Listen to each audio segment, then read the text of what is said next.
Well, thank you all for taking the time to be here. As I always say, there's lots of places you could be. You chose to be here for a very simple reason. You love your country and you understand that democracy doesn't just come with privileges, it comes with responsibility, being educated on the issue. I want to thank my two opponents being here. I think some of you know I was a high school lunchroom supervisor for 20 years. I am proud of you guys today, very proud. This is the way it should be. And I have to tell you, and I will say this too, Alan has been talking about the national debt. He's doing a great service doing that. This is an important issue. The difference is going to be how you attack the problem. How do we make sure, and I heard each of these people say it, everybody up here loves this country. Everybody wants to see us succeed, and as a nation, our strength lies in differences of opinion.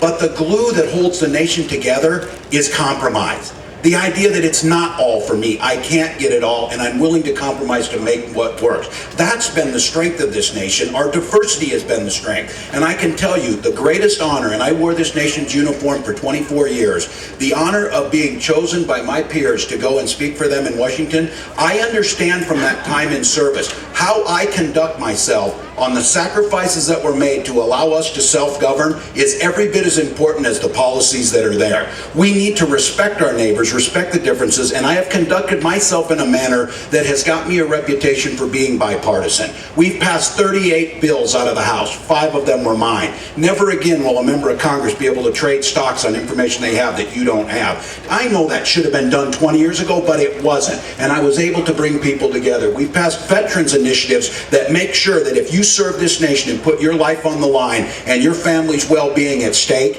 every single one of us in the 99% stand with you. I'm honored to have that opportunity. I'll go back and make this thing work, and this country's best days lie ahead of us.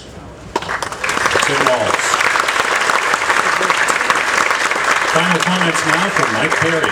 Well, thank you very much, and you know, I'll save it for the debates that Tim and I have after the 15th, and we'll talk about his voting record and what he does when he goes across the Mississippi and changes. He talks a good talk here, but we'll get into that later. Hey, thanks for having us here today. You're right, it's the budget deficit. It's spending more than we take in. That's what this is really all about, and about working with agriculture, and about doing the right thing. You know, one thing that we could accomplish, and that one thing is for Congress to take back the power that they've given to bureaucrats. We wouldn't have the issues with the EPA. We wouldn't have the issue with these agencies if congressmen would do their job, vet all of these rules and regulations publicly, openly, transparently, and then vote on them. Because we can replace the congressman. We can't replace bureaucrats because they're protected. That's what we really need to start looking at, folks.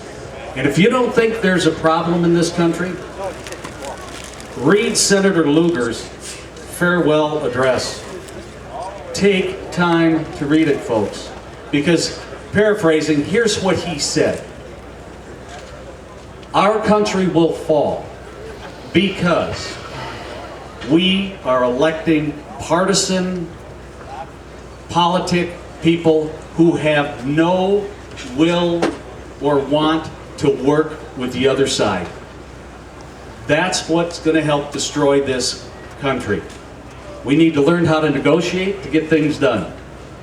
And we need to work hard on it. We need to bring back statesmen to our Congress. Mike Perry.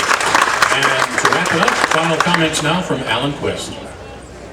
Well, thank you, Tom, and thank you everyone else for coming. This is democracy at its best.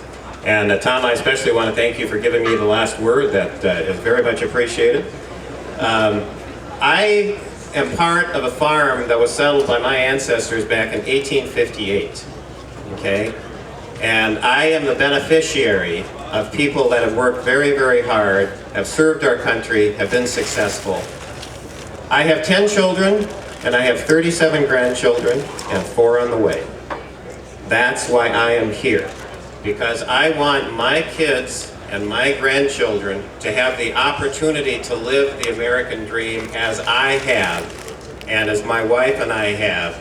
I want them to have the same opportunity. Now, Let's get past the political rhetoric and talk the real world. The real world is this discussion is taking place with two 900-pound gorillas sitting in this tent. And we need to be cognizant of the gorillas. The one is, Kevin Pappas said, is it me? No, it's not. Kevin, you're quick. Two 900-pound gorillas in the room. The first is the national debt, $16 trillion. We're adding $1.5 trillion a year. Ladies and gentlemen, of the money that we collect at the federal government this year, 20 cents out of every dollar is going to go for interest on the national debt. And that's not for capital expenditures, that's operating. If we don't turn this around, we come back here in 2 years, that's going to be 25 cents out of every dollar is going to go for interest. If we don't turn this around, we come here in 4 years, that's going to be 30 cents on every dollar is going to go for interest on the national debt. Is this acceptable? It is not. We cannot do that. The future of agriculture depends at least as much on our getting our financial house in order as it does in passing a food stamp bill with a farm bill rider. Let's get our financial house in order so our kids have the same opportunity that we have had. Thank you.